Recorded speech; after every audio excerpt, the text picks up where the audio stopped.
and then New Gaza. It could be a hope, it could be a destination, have a lot of industry, and really be a place that the people there can thrive, have great employment. Once this starts going, we think there should be 100% full employment and opportunity for everybody there. And we have a lot of data on what can be, but we think that this really gives the Gazan people an opportunity to live their aspirations. Thank you, Steve. And I have to say, one of the great honors for me of being able to work on this has been working with Steve, who really is as brilliant as he is. His heart is tremendous. He's a lot of fun to be with. And even in some of these, very difficult moments where we didn't think things were happening, working together really was an amazing treat. I'm going to go now today just through a couple quick slides just to show you the progress that's been made in the last couple months. It was just over 100 days ago that we got the final deal done, and everyone was celebrating and joyous about the hostages coming home and the end to this long war that nobody thought was possible. And Steve and I were panicking, saying, what do we do next? How do you implement peace? And as you guys know, peace is a different deal than a business deal because you're changing a mindset. And in Israel, there was 2 years of very intense war. For the people in Gaza, there was more than just 2 years of war. They had 20 years of hopelessness, being ruled by a terrorist organization. For the people in the Middle East, their hearts were pulled by this. And throughout the entire world, it really was weighing on us. And so we needed to think about, what do we do next? How do we change the habits? How do we change the behaviors? And we really got to work right away. And the team that Steve thanked, including the White House team and the team, the volunteers. It's really been an incredible effort, very entrepreneurial, and we really did it in the way. I've been working now with President Trump for 10 years on politics, and what continues to amaze me is that he always takes a first principles approach and says, what's the most optimal outcome? Aim for that. Whereas politicians are always focused on the downside or what could go wrong or how to make it a little bit better. He always says, aim for the best possible and do your best to get there. And if everyone thinks it's impossible, that's even more reason why you should aim for it. And so really thank you for the leadership and the inspiration for doing this. And I think you'll see today we've achieved more than thought was possible. And our ambition is still to go for something, I think, better than most people think is possible as well.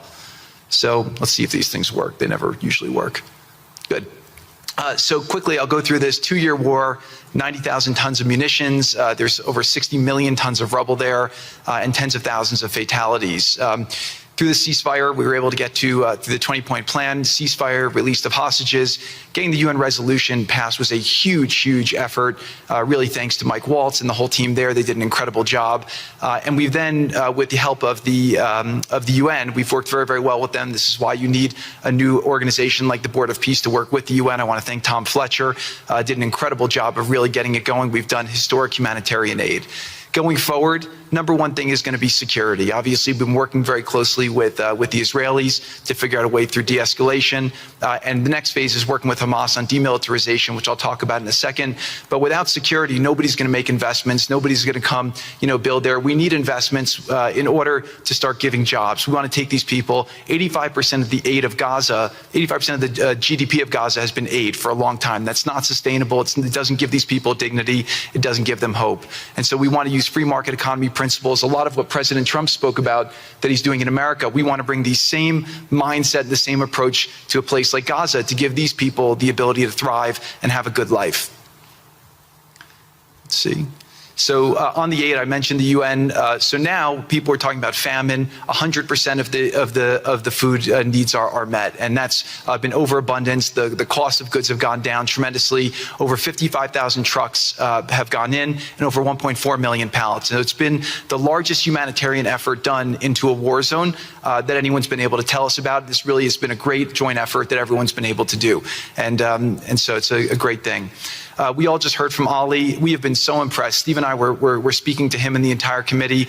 Such bravery of these people to step up. And we've worked with the Palestinian Authority, who's been helping us as well. But this committee is the first time it's a technocratic, apolitical committee. I really want to thank the Arab partners for helping us select the right people to do this. And we just need to believe in them and support them. I put this up here. It's probably a little too small for me to read, but this is really important if you saw the mission statement. So Hamas's mission statement was, we need to destroy the state of Israel. That has not worked well for the people, as we've seen. Their mission statement is, we are committed to establishing security, restoring the essential services that form the bedrock of human dignity, such electricity, water, healthcare, and education, as well as cultivating a society rooted in peace, democracy, and justice, operating with the highest standards of integrity, transparency. So these are the basic things. Their goal is to have peace and to help their people, which is an obvious mission statement for a government, but actually fairly novel for Gaza.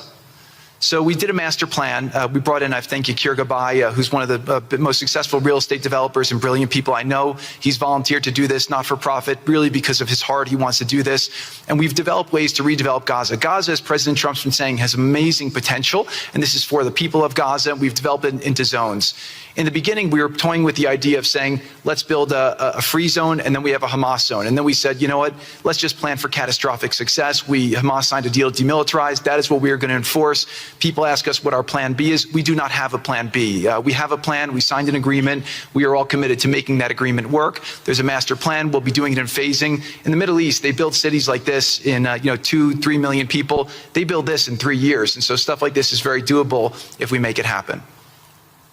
Rothel will start with. This will show a lot of workforce housing. We think this could be done in 2-3 years. We've already started removing the rubble and doing some of the demolition. And then New Gaza. It could be a hope, it could be a destination, have a lot of industry, and really be a place that the people there can thrive, have great employment. Once this starts going, we think there should be 100% full employment and opportunity for everybody there. And we have a lot of data on what can be, but we think that this really gives the Gazan people an opportunity to live their aspirations. But it all starts with security, and it all starts with governance.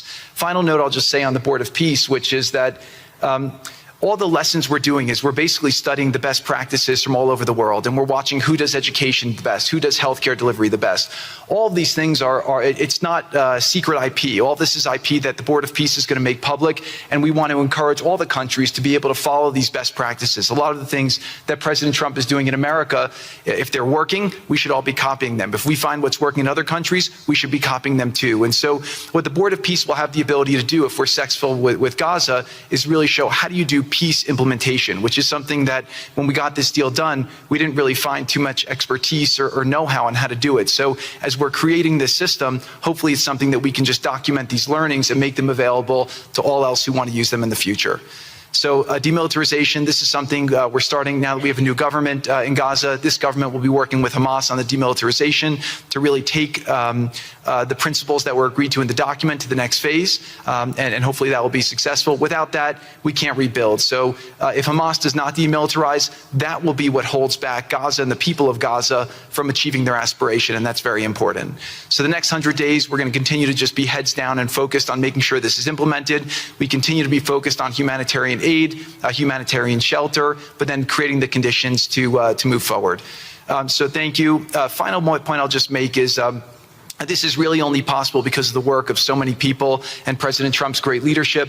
But a lot of you have been asking, how can we help? So the countries have all been incredibly generous. We'll be doing the first conference where we'll announce a lot of the contributions that will be made in a couple weeks in Washington. From the private sector, there'll be amazing investment opportunities. I know it's a little risky to be investing in a place like this, but we need you to come, take faith, invest in the people, try to be a part of it. And then finally, I'll just talk to people on the media and on the social media, which is this deal only happened because we worked with Israel, we worked with Turkey, we worked with Qatar, we worked with Saudi, we worked with Egypt. I mean, everyone worked together. We worked with UAE. We all worked together to make this happen. I see a lot of people trying to escalate, criticizing Israel or Israelis criticizing Turkey or Qatar. Just calm down for 30 days. I think that the war's over. Let's do our best to try working together. Our goal here is peace between Israel and the Palestinian people. Everyone wants to live peacefully. Everyone wants to live with dignity. Let's put our efforts towards promoting those who are doing the work to build this up, like Ali and his committee. Let's focus on the positive stories, and let's just calm down, turn a new chapter. And if we believe that peace is possible, then peace really can be possible. So we're going to continue to work every day. We need all of your help to do it. And again, I just really want to thank President Trump for his leadership in doing this. This would not have been possible without your commitment to this. Everyone thought it was impossible to end this war. You never gave up. You never stopped. Every time there was a setback, you told us to try harder. You gave us different ideas. And we've made several impossible things happen just in Gaza to date, and there's no reason why we shouldn't be able to make even more impossible things happen. So really thank you for your amazing leadership.